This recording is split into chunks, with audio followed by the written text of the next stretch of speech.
Okay guys, in this video we're going to be taking another look at Bitcoin. There's a few things that we want to talk about. There's a couple pieces of news that I think are important that we understand and what's going on there. We'll obviously have a look at what's going on with the stock to flow model, the fear and greed index, and the artificial intelligence over EEVI, as well as of course the chart here.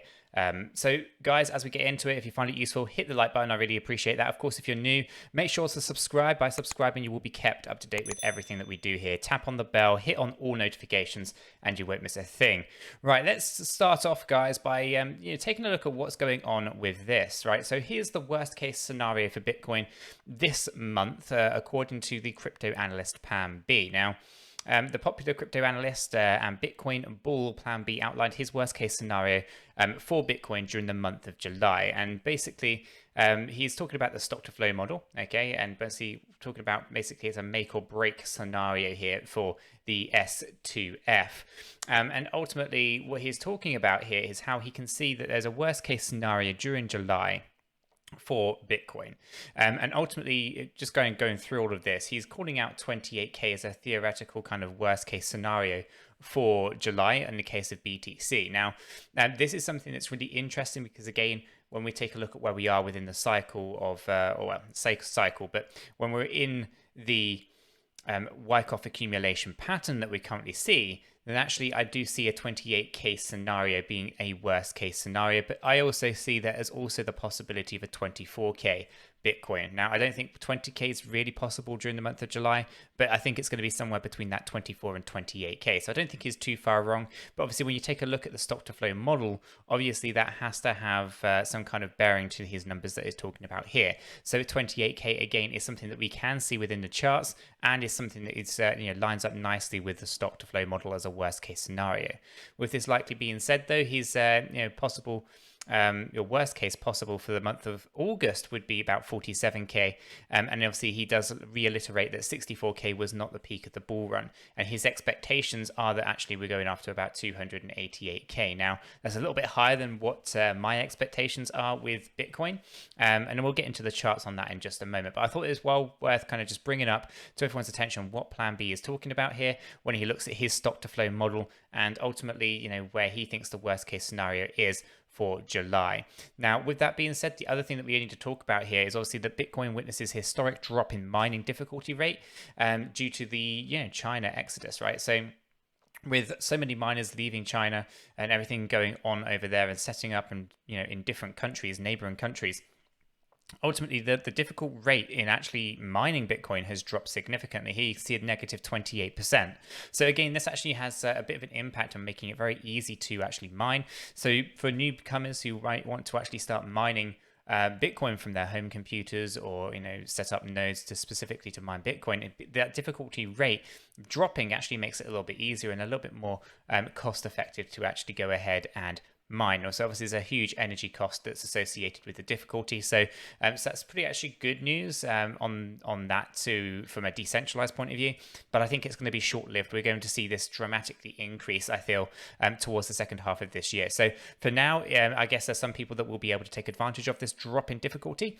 But ultimately, I think it's going to be short-lived and we're going to see this bounce right back up from where it is now. So again, this is just kind of brought on from obviously shutting down all those miners in China and obviously having to relocate. That takes time. Now, the next thing we want to bring up here is the stock to flow model. Again, this is actually now lining up quite nicely to our 2013, 2014 kind of run with this particular decrease that you see here. Now, obviously, this is the first time we've had proper institutions manipulating the market through Wyckoff distribution, Wyckoff accumulation, and ultimately we're looking to see this thing through in the next sort of 4 to 6 weeks, which actually could then spike Bitcoin well above that $100,000 level. Now, again, when we talk about Plan B here, he does say that to expect a six-figure Bitcoin price, right? So basically, the market resumed towards the stock to flow model of 100,000 to 288,000. Now, in our charts, obviously, when we get at that, it does spike it up towards the 200K level. Not a lot more than that, to be honest with you, but it does depend on how low Bitcoin does drop down in a phase C approach. So again, where we are right now seems to be a pretty interesting level, right down at the rock bottom areas where we have been previously on the stock to flow model. So again, not too much further to drop down, but plenty of room to the upside, which is obviously what we like to see. And again, when we take a look at the fear and greed index, we have extreme, or yesterday was extreme fear. We've moved up to a state of fear today from a generalized point of view. But again, when we contrast this with the artificial intelligence and machine learning from EVI, we actually see that Bitcoin's fear and greed index has actually risen up to B3. And this is a significant move. And you can see this happening just here now. So this is actually a pretty good sign going into next week. And there's a few additional things on the charts that I'm going to go into that does show that Bitcoin's having a pretty good week close that could see a significant rise in value next week. And again, that would be in line with our expectations of the Wyckoff accumulation as well. So from a fear and greed index, it's not the fear that we're being told it is from a generalized point of view. And the data itself is actually saying it's a B3 rating, which is significantly higher. And again, when we drop down here, we can see that it is the AMI-HUD ratio. This is rated D, so there are liquidity issues. And again, we can see this changing a little bit, and we're starting to get a little bit of a shift here as well. The profitability remains up at A1, peak end value at C2, and the Sharpe ratio at rating D. Now, rating D is basically saying there are issues of potential risks to your rewards, but what you're seeing here is a close in that gap. I do not think this is going to be rated D for very long. I think we're going to start seeing a shift and a change with the Sharpe ratio, but I also feel that it's going to be short-lived. So let's go ahead and jump down into the charts, and this is where we're going to talk about where things are actually going, right? So we obviously have an understanding that Plan B is incredibly bullish. He does see some worst case scenarios of about 28k, and that would be in line with our spring event down here, okay, before actually going on up and going up towards those higher levels. And obviously we've spoken about that difficulty rate in mining. That's going to have an impact as well on the ability to have new miners come in here and actually decentralize the network a little bit further. But I do feel that's going to be short-lived. So that's going to have a positive impact on the price as well on the short term. And long term, I feel it's going to also have a significant motion to the upside in terms of pricing. So for now, I think enjoy it from a newcomer's point of view. But I do feel that actually longer term, things will pretty much return back to normal there. And obviously, when we talk about fear and that sentiment, right? So we've obviously seen a shift in that sentiment as a total. When we actually bring in the volumes to here, what we can do is we can actually see that the volume has been decreasing, right? So ultimately, that usually happens when you're pushing the price up and you have a decrease in volume. That sentiment is basically fearful. It doesn't necessarily want to be buying in at these prices, and there's very few participants in this particular scenario.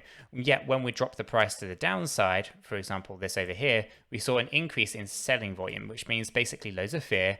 And basically that sentiment is a bit uneasy at the moment. But this is on the daily chart. And obviously when we're talking about everything that we're seeing from an artificial intelligence point of view, that sentiment seems to be shifting more frequently at the lower timestamps. So it'll be worth just paying attention to what goes on there as well. So obviously, as we can start to see the price increase in line with our expectations, our next target hasn't changed. It's about 39 to 40k.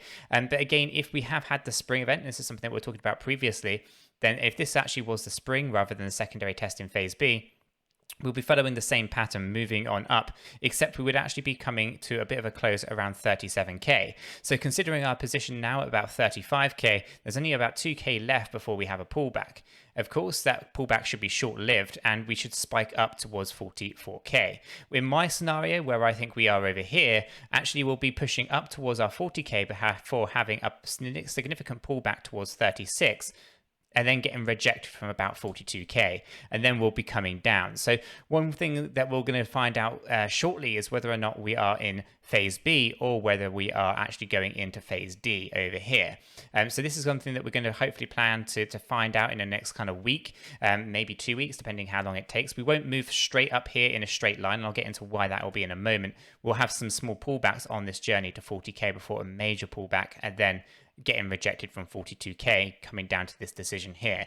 If that scenario plays out, then ultimately we will never reach this sign of strength scenario up here. So although those people believe that we actually have had the spring event, then ultimately what we're looking for is the SOS, okay? And when that happens, then we'll be going into phase E. And I do want that to be the case. I would like this to be kind of short-lived and over.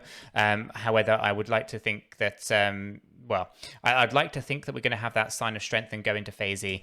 My worry is that actually we'll be coming back down to the downside, and we don't want false hope at this point in time. And again, spring would be lower than our secondary test in phase B, and our secondary test in phase B would be lower than our selling climax. And right now, we only have a selling climax and a secondary test in phase B. So again, my expectations are to go to 39 to 40k before having a pullback, getting rejected from 42 on the bounce, and then come down towards the 30k level where a decision will be made by these institutions to push the price up or to push the price down to a spring. Of course, the spring event is not necessarily set in stone, so it might not actually happen.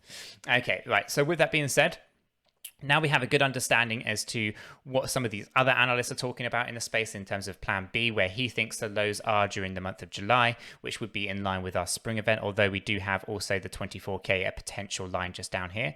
Okay, the 28k is more in line where I've drawn this currently. And his obviously expectations are to push Bitcoin up towards that 288k. With that being said, the stock to flow model is still intact and is working well. And obviously there is not as much fear in Bitcoin at the moment as there were, at least as per the generalized fear and greed index. So when we bring this down into our hourly view, what we can do is we can actually see that there was a head and shoulders pattern here, right? We can see this left shoulder, head, right shoulder, break down below the neckline, retesting that significantly here, having the push to the upside, breaking the neckline, and then started to have a bit of a breakout to the upside here. Now, this puts us to where we are right now. And obviously, what you can see is this test, right, as we were pushing on up here, we found that we were almost overbought. We had to have a correction. That correction was actually something that was quite interesting. So we corrected the relative strength index, but the price stayed pretty static within this range here. And this all comes down to that sentiment, right? So when we're talking about what's going on with our EVI dashboard here, and we say that the fear and greed rating is actually, up there at B3, and then we take a look at this scenario here where we've corrected our relative strength index